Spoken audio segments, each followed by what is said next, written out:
For most of the chronic ailments that people are suffering today in the world, the headquarters is in the stomach. Impurities gather over a period of time and you become dense both in body and head. It determines the way you think, feel, understand and experience life.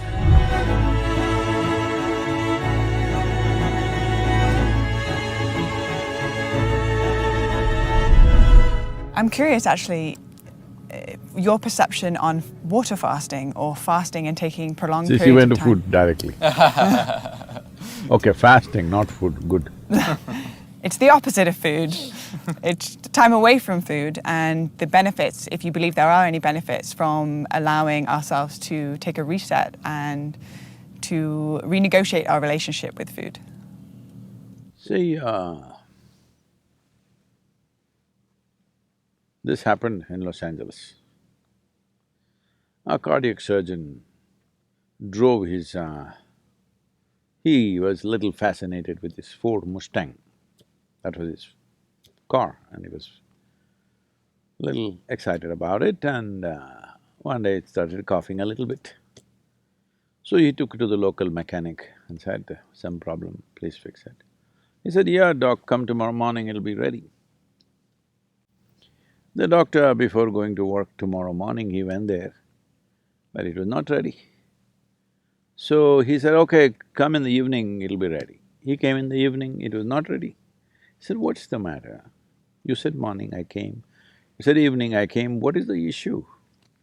And the mechanic was in that kind of mood, he said, see, you're a heart surgeon, you also fix engines, I also fix engines. How come you're paid 10 times more than me?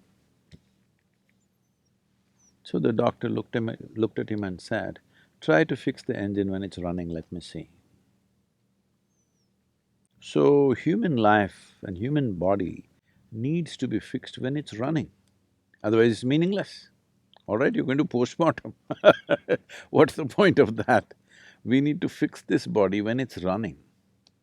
If you want to fix this body when it's running, you must understand, because we're talking about something related to digestive process, these are the stages of this: ingestion, putting something inside; digestion, assimilation, excretion.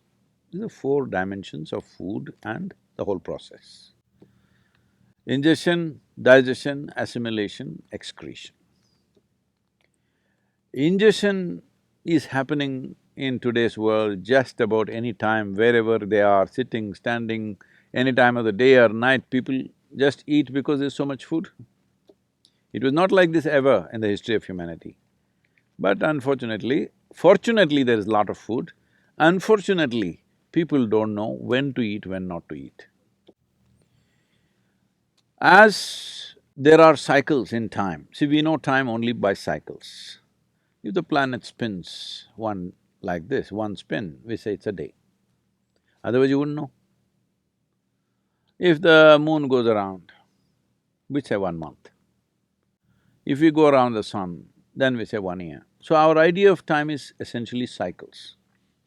Our birth and death is also a question of cycles. Only because our mothers' bodies were in sync with the cycles of the moon, we are even born, otherwise we wouldn't be born. So our whole physical existence is cyclical. The entire spiritual process, we could go into that if you wish, essentially is significant because it's not cyclical. Because cyclical means you're going in circles. If I say you're going in circles, what does it imply? You're in a loop. You're not getting anywhere. Yeah. Usually if I leave you in desert where here there are some mountains, if there are no features, it's just sand, then people end up going in circles. That means you're not getting anywhere, that means you're lost. So the moment you are completely identified with your body and your psychological structure, you will start going in cycles.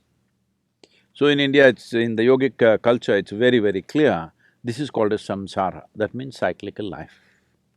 So cyclical life, as good a merry-go-round it may be, if you arrange it well, it's a good merry-go-round, but you're not getting anywhere. Children can enjoy a merry-go-round. If all the adults are sitting in the merry-go-round and going round and round thinking they're traveling, oh, very tragic, isn't it? So that's what happens. So the body is a cycle. These cycles are very connected with the planetary cycles, with the moon cycle, with the sun cycle, everything. Lunar cycle, solar cycles and the earth cycles are very important for the body.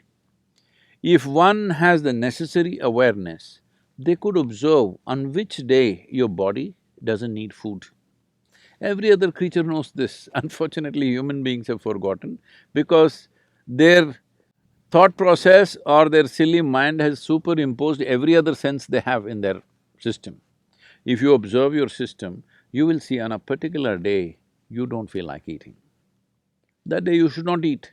But no, you're at your friend's house, there is a party, you stuff yourself, even if your body says no, you stuff yourself.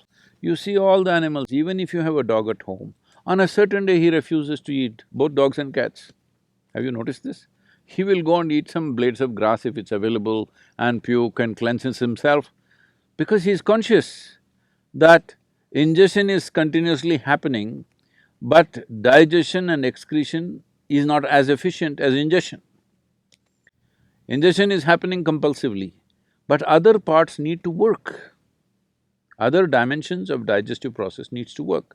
When we say digestion, digestion happens in the whole alimentary canal, not just in the stomach. And assimilation also happens across the entire alimentary canal. Now, excretion doesn't happen only through the alimentary canal, excretion needs to happen on the cellular level also.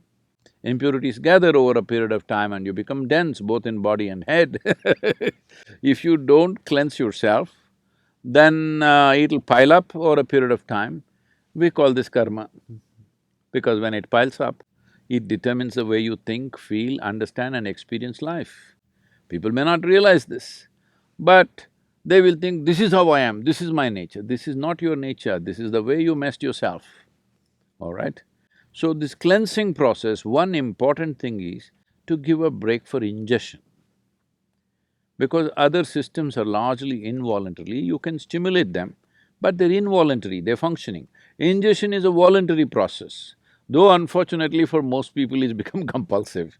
It should be a voluntary process, that is, I eat when I want to eat. When I decide I want to eat, I will eat. My hand doesn't decide when to eat. If there's anything, people are doing this all the time. I relate. I think if we leave a bunch of good chocolates around you, your hand will eat, not you. So ingestion should be a conscious process. To bring this consciousness, there are many methods. One is fasting. Simply denying yourself food and water could cause damage to the system. You must support it with the necessary practices. If you have the necessary practices, the need for food will come down. See, our energies are not coming only from the food that we eat. The sunlight, the air, the water, actually, if you… in the yogic sciences, we say, if you really keep your system well, 60 to 70% of your energy should come from these three factors: sunlight, air, water. Another 40% should come from the food that you eat. So naturally, amount of volume of food that you eat will compress. I must tell you about myself. When I was young, I'm a big eater. I never became big because my activity was immense. But today what I eat is actually 1/10 or less than 1/10 of what I used to eat at that time. From the age of 19 till now, I'm still the same weight what I was at 19. Only thing is, at that time, all the weight was on my shoulders. Now because of this gravity continuously working on me, kind of pulled it down a little bit, but I kept myself up. So fasting as a process must be done with necessary understanding. If people don't have that awareness, in India we fixed the 11th day of the moon cycle, you must fast. If you're not able to fast, you go on something very light, it's called palhar. That means you go on fruit diet. Because fruit is a substance which is over 90% water, and you must eat water, not drink water. This is the yogic science. As far as possible, you eat water. You always be conscious about the food that you're eating, what is the water content. Like a South Indian meal, if you eat, a cooked meal I'm talking about, if you eat, very easily 60–70% water. In fact, more. In some of the foods, it's much more. But now the food that you're eating here, you're eating bread, which was baked a month ago probably, is that minimum? Even in so-called organic shops, it's at least a month or at least a week. Nobody is going and getting fresh bread and come, and anyway, the way the bread is baked, it doesn't have water in it, very, very little water. So of course you're compensating that with a bucket of Coca-Cola or something like that. Right? Yeah. I said a bucket, A not bucket a is a good amount of Coca-Cola. It's this big. But that doesn't work like that. If you drink any liquid along with your food, the acids that are necessary for digestive process will get diluted, your whole digestive process gets inefficient. Because food when it goes in, if it contains water, it assists. But if you put any liquid on top of it, you will see the food will remain in the stomach bag for too long.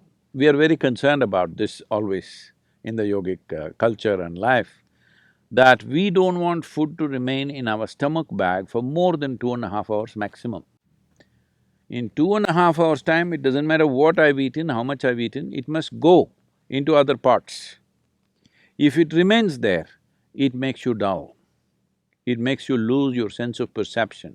The level of perception, the keenness of perception is lost, which you notice if you eat food without Coke or coffee or tea or anything, you feel dull. It kind of pulls you down. Whole lot of people have developed a culture around it, after lunch they have to sleep. It's like you went to the gas station, you fueled up, then you can't start the engine because there is gas in the tank. So that's what it means. So, to ensure that digestive system is in full process, because for most of the chronic ailments that people are suffering today in the world, the headquarters is in the stomach. Yes. But a lot of people it's shifting to their head, but largely headquarters is in the stomach, the way… what they eat and the way they eat. So in this way they eat, one simple thing to bring discipline is maybe 1 or 2 days in a month, you go on much lighter foods which are very simple and easy on the body. If you can just thrive on water or just a little bit of lemon and water or lightly honey-laced water, it will help, but if it's not possible for you, maybe a fruit or something, which is very, very light on the system. The idea is to give digestive process and assimilation process a break so that rest of the body begins to excrete on the cellular level, it must throw out all the impurities.